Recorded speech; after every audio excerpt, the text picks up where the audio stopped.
September 14th, and that means it's this refashionista's birthday! Yay! I am 47, and before we get started, I just want to say, please, please, please stop fearing getting older. It is not scary at all. It is wonderful. And, you know, you're more creative. You definitely should be wiser the older you get. And the best part is, with each passing year, you kind of care less what other people think and are able to more freely express yourself, and especially, you know, your own unique, sustainable, refashionista rock show style. So, yeah, side note, takeaway here, don't fear aging. It is wonderful. It is a totally natural part of life. And you know what? The older we get, the better we get. Now, each year, since having my blog and my channel, I've tried to share some little tidbits behind the scenes about myself and my life. And this year, I thought I would share with you how I managed to live abroad for over 22 years in Japan, England, Greece, and Germany. And yeah, so let's take a look at what I did and how I did it. This is Confessions of a Refashionista. So my world living adventures began when I was in my very early 20s, and I managed to score myself somehow a very lucky modeling contract to go to Tokyo, Japan.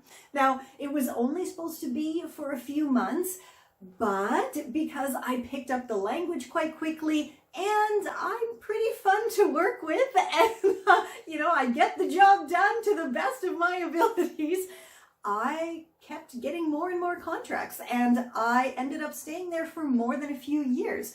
Now, I did everything from magazines to, you know, ads to video game characters, and of course it was loads of fun. It was also a whole bunch of very tiring days, very long days. It is not at all a glamorous life to be in.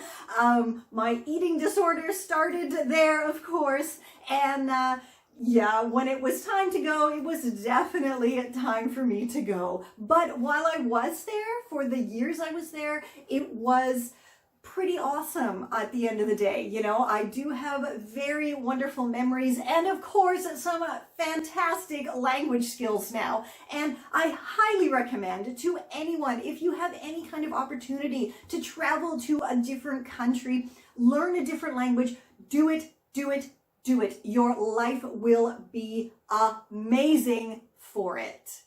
The next stop on my world living adventure tour was London, England. Now, I was fortunate to be from Canada because at the time, Canada and England had a visa scheme for people under a certain age. So I got to have a groovy working holiday visa, and yeah, I jetted off to London town. Now, while I was there, I taught English to Japanese students to help pay the bills. And because my dream had always been to be an actor, I did some rather low budget yet hilarious local productions, as well as some local theater. And of course, around Christmas time they have pantos, so I did do a couple of those, and that was hilarious fun. I also sang in a pub band on the weekends and tried my hand at stand-up comedy. Now, I wasn't there for very long, just a couple of years, but it was awesome. And again, I highly recommend, if you do have the opportunity to travel somewhere, go and do it. You don't need a lot of money, especially if they do still have these working holiday schemes. Get your visa and go. Then I moved on to living in Greece on a lovely little island. And while I was there, I started up a local bilingual entertainment and classified ads newspaper/magazine for the island. And I wrote it and designed it, and it was awesome. And yeah, we ran on ad revenue, of course, because it was like one of those bi-monthly freebie ones for tourists and for locals alike. And it was loads of fun. but again, also loads of work. And a lot of people, when they find out I lived in Greece for like 5 years, wow, you lived there, what, it must have been a wonderful vacation. It was not a vacation, just like when you live anywhere in the world. You know, you have to work, you have to make money, you have bills to pay, you have to put food in the fridge, you have to pay for your house. So yeah, while I did live near to a beach, I mean, it was Greece after all, I also worked really, really hard on my business and ended up making it quite a cool thing for this little island. And yeah, here it is. So it started out just in this kind of little size here, and it was English on one side, and then you flipped it over and it was Greek. How cool is that? Then we moved into making it kind of a bit bigger and more like an ephemerida, which is newspaper in Greek. And this one was a lot bigger. And yeah, it basically was Greek one side, English on the other side. And again, really, really fantastic. I know everything there is to know now about publishing a little newspaper on a little Greek island, and it really taught me a lot, and again added to kind of my arsenal of creative tools, and something that again I would not trade my experiences, good and bad, for anything in the world. It was really a wonderful experience to grow, to again learn a new language and experience a brand new culture.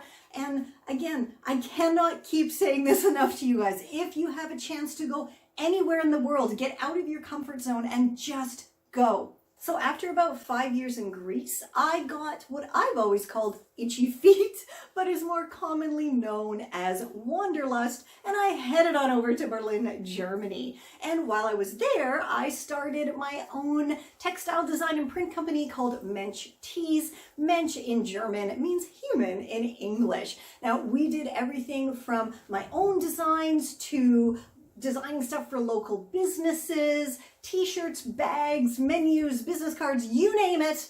I designed it, printed it, and made it. And it was pretty awesome and a lot of fun. Now, during this time, I inherited a very, very old machine from Great Aunt Inga. Now, I hadn't touched a sewing machine since high school, when I spectacularly failed home ec. My teacher was just a nightmare bully. And yeah, so I, never touched a machine for more than a few decades. And I just started out doing things from my own closet. And yeah, realized very quickly the amount of work that went into making these garments, which led me to start doing some research and discovering, wow, there's a whole world online all about upcycling, refashioning, garment worker rights, sustainability, and I dove in head first. Now, I had always been a thrifter, but clearly not a sewist or seamstress at all until I inherited this machine. So yeah, I've only been sewing really for about 7-ish years, so not that long. More proof that anyone can start at any age and, kind of be awesome at it. So from that, friends of mine were saying like, wow, this is really good stuff you're making. Why don't you start sharing tutorials? And so the blog was born. And yeah, it started out as awesome sauce, as hattery, and it was just going to be a few tutorials as well as some stories about my world living adventures. I did not expect it to turn into anything whatsoever. I was still doing my Mensch Tees and my design work. Yeah, and then it kind of started getting a bit bigger and a bit bigger and a bit bigger, and I started really wanting to get into it more and more and more, and then Confessions of a Refashionista was born. And yeah, from there, I just kind of, as I said, dove in head first, and it has turned into what it is today, which is a wonderful corner of the internet where I have shared and continue to share, but I have shared over 1,500 totally free refashionista tutorials, plus pre-loved style inspiration and sustainable lifestyle, everything over there. I also, a few years after Confessions of a Refashionista, I wanted to help other people to get their tutorials and thrift scores and everything out into the world. So I started a secondary blog called Refashionation, and I'll put the link down below for that, where you can send me the links to your projects on your sites, and I'll feature them for you. And it goes all over social media everywhere, and it's there linking back to your site. So